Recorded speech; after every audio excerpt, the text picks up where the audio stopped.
وعن أبي هريرة رضي الله تعالى عنه قال رسول الله صلى الله عليه وسلم إذا مات الإنسان انقطع عنه عمله إلا من ثلاثة أشياء من صدقة جارية أو علم ينتفع به أو ولد صالح يدعو له।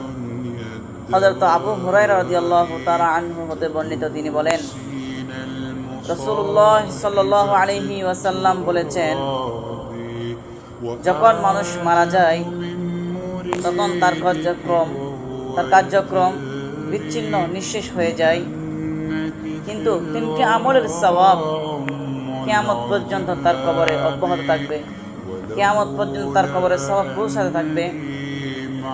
এগুলো হচ্ছে প্রথমত মিন সাদাকাতিন জারিয়া, প্রথমত হচ্ছে সাদকায়ে জারিয়া, কাজের সওয়াব।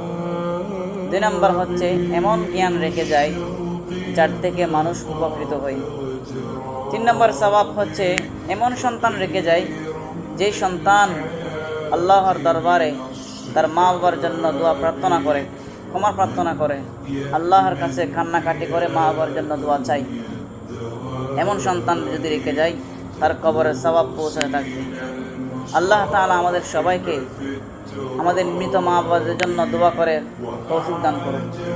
আমরাও একদিন চলে যাব। দুনিয়ার জমিনে কেউ থাকতে পারবে না, মৃত্যু থেকে কেউ বাঁচতে পারবো না, মৃত্যু থেকে বাঁচার কোনো উপায় নাই। আল্লাহ তাআলা কোরআনে কারীমের মধ্যে বলেছেন, আইনামা তাকুনু ইউদরিকুমুল মাউতু ওয়ালাউ কুনতুম ফি বুরুজিন মুশাইয়াদা। তোমরা মৃত্যুর জন্য হাজার চেষ্টা করলেও, মৃত্যুর জন্য যদি অনেক লোহার ফিজাও, যদি লোহার কাঁচা যদি বানিয়ে রাখো, মৃত্যু তোমাকে ছাড়বে না, মৃত্যু তোমাকে করতেই হবে। আল্লাহ তাআলা আমাদের সবাইকে ঈমানের সহিত মৃত্যুবরণ করার তৌফিক দান করুন।